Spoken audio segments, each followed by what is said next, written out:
ఓం నమ శివాయ. ఓం శ్రీ మాత్రే నమ. జూన్ నెల 2026 మకర రాశి ఫలితాలు. మరి ఈ మకర రాశిలో ఉండవలసిన వాళ్ళు చిన్న వయసు నుంచి కుటుంబాల గురించి ఎన్నో బాధలు పడుతుంటారు. మరి ఎంత కష్టపడ్డా కూడా వీళ్ళకి చదువు అబ్బకోకుండా మధ్యలో ప్రేమించిన స్త్రీల నుంచి వాళ్ళని నమ్మి ఉన్నదాన్ని మొత్తం పోగొట్టుకొని పెద్దవాళ్ళ కెరీర్ని, పెద్దవాళ్ళ గౌరవాన్ని, పెద్దవాళ్ళ అభిమానాన్ని పోగొట్టేసి వీళ్ళు లేనిపోయిన బురదలో పడిపోతుంటారు.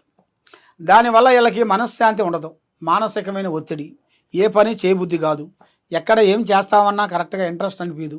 మరి వీళ్ళకన్నా చిన్నవాళ్ళు, అమాయకులు, దరిద్రులు బాగుపడుతుంటారు.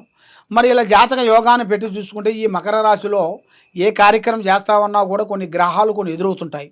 మరి ఆ గ్రహాలకి వీళ్ళు శాంతం చేసినట్టుకైతే తప్పకుండా అభివృద్ధి పొందే మార్గాలు ఉన్నాయి.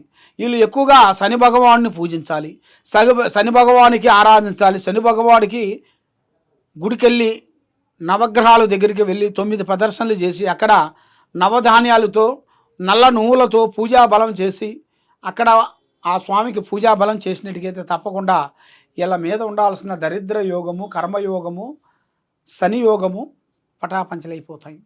మైండ్ బాగుంటుంది, మనసు బాగుంటుంది, చేసే కార్యక్రమాలు ముందుకు వస్తాయి. ఏ కార్యక్రమాలు అనుకుంటారో ఆ కార్యక్రమాల్లో వీళ్ళకి 100% ప్రకారంగా సక్సెస్ అయ్యే మార్గాలు కూడా చాలా వరకు కనబడుతున్నాయి. కాబట్టి మరి ఈ రాశి వాళ్ళు ఎక్కువగా స్నేహం ఎక్కువగా చేయకూడదు. మరి మిత్రుల మధ్యలో లేనిపోయిన కలహాలు, లేనిపోయిన సికాకులు కొన్ని ఎదురవుతున్నాయి. ఎవరో లేనిపోయిన మాటలు వీళ్ళ మీద చెప్పి వీళ్ళ కుటుంబాన్ని కొంత నాశనం చేసి అన్నదమ్ముల్ని కానీ, భార్యాభర్తలు కానీ, బిడ్డలను కానీ, కొడుకులను కానీ మనశ్శాంతి లేకుండా చేయాలని కూడా కొంతమంది చూస్తుంటారు. కాబట్టి మీరు ఏ కార్యక్రమం చేసినా, ఏ పని చేసినా కూడా తొందరపడి మీరు చేయొద్దండి. ఏ చేసినా కూడా ఆలోచించి ఆచితూసి అడుగేయండి. మరి మీరు ఎక్కడెక్కడో పోయి జ్యోతిష్యం చెప్పించుకొని నిరాశ చెంది బాధపడుతూ ఎన్నో పూజలు చేసినా ఎక్కడ పోయినా కూడా మీకు సక్సెస్ కాకోకుండా బాధపడుతూ ఉన్నారా?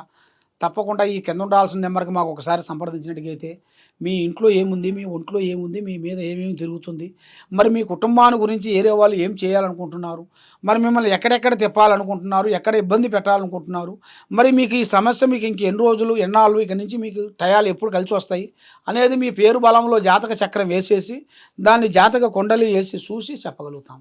ఏ సమస్యకైనా కూడా మన దగ్గర ఒక పరిష్కారం దొరుకుతుంది. సర్వో జనా సుఖినో భవంతు. ఓం నమ శివాయ నమః.